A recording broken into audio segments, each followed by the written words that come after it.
As-tu déjà eu l'impression de traverser la vie comme un fantôme dans ton propre corps? Tu respires, tu bouges, mais au fond, tu n'es pas vraiment là. Tu fais ce qu'on attend de toi. Tu poursuis des objectifs imposés. Tu consommes, tu obéis, tu t'épuises. Mais toi, tu ne vis pas. Il y a plus de 2500 ans, un homme a compris cette illusion. Il a vu le piège. Son nom était Siddhartha Gautama, que l'on appelle aujourd'hui le Bouddha. Et s'il avait raison, si la vraie victoire ne se gagnait pas sur les champs de bataille, mais au cœur du silence, dans la maîtrise de soi, aujourd'hui, je vais te transmettre 10 perles de sagesse bouddhiste réinterprétées à la lumière du stoïcisme martial asiatique. Dépouille-toi, écoute et prépare-toi à renaître. Un premier, suis la voie du milieu et abandonne l'illusion du manque. Le Bouddha nous dit, la racine de la souffrance est le désir.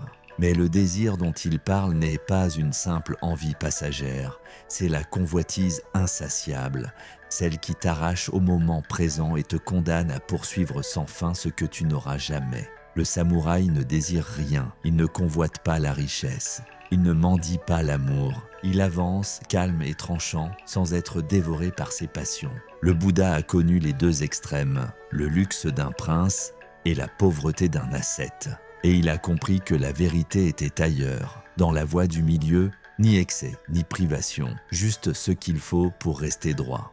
2. Adopte la vision juste et reprends le contrôle de ton esprit. Tu ne contrôles pas ce qui t'arrive, mais tu contrôles ta réponse.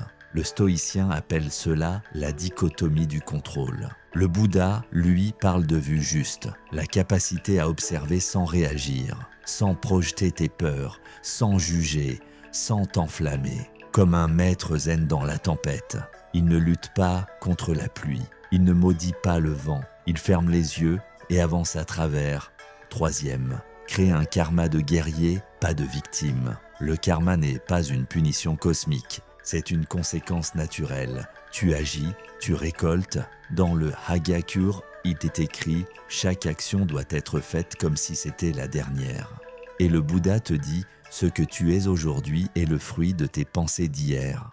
Tes choix, même les plus minuscules, sculptent ton destin. Alors choisis consciemment, agis proprement, pense comme un stratège. 4e, vis chaque jour comme ton dernier entraînement. Ardemment, fais aujourd'hui ce qui doit être fait. Qui sait, demain, la mort viendra. La Bolovisque, voici l'enseignement et voici le test. Si tu devais mourir ce soir, que regretterais-tu?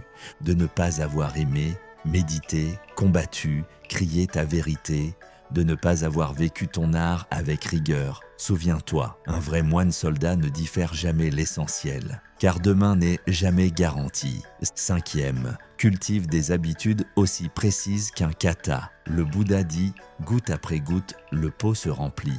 Et Musashi, dans le Dokodo, ce qui est difficile aujourd'hui devient facile demain si tu ne t'arrêtes jamais.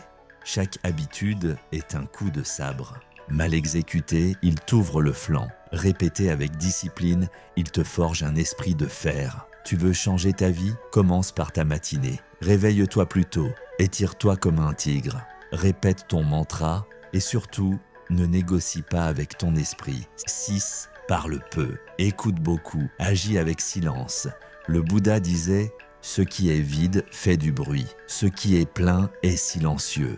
Un vrai sage ne parle pas pour se montrer, il parle pour éclairer et souvent il se tait, il observe, il comprend et quand il frappe, c'est sans avertir. Le silence est une armure et une lame invisible. 7. Dans les conflits, cherche la victoire intérieure. La haine n'apaise jamais la haine.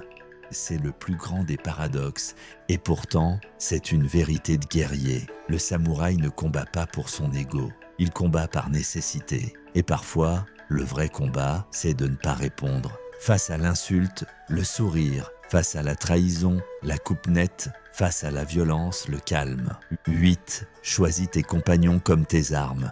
Une bonne amitié est toute la voie. Bouddha savait que tu deviens ceux que tu fréquentes. Regarde autour de toi. Qui élève ton esprit?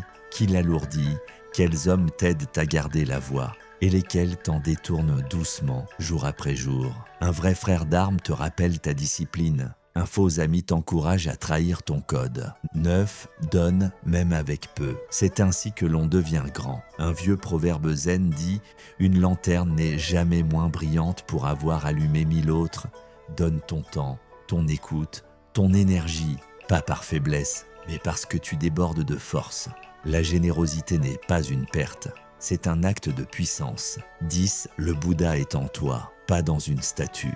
Les Bouddhas montreront la voie, mais c'est à toi de marcher. Le plus grand des mensonges spirituels, c'est de croire que l'éveil vient d'un autre.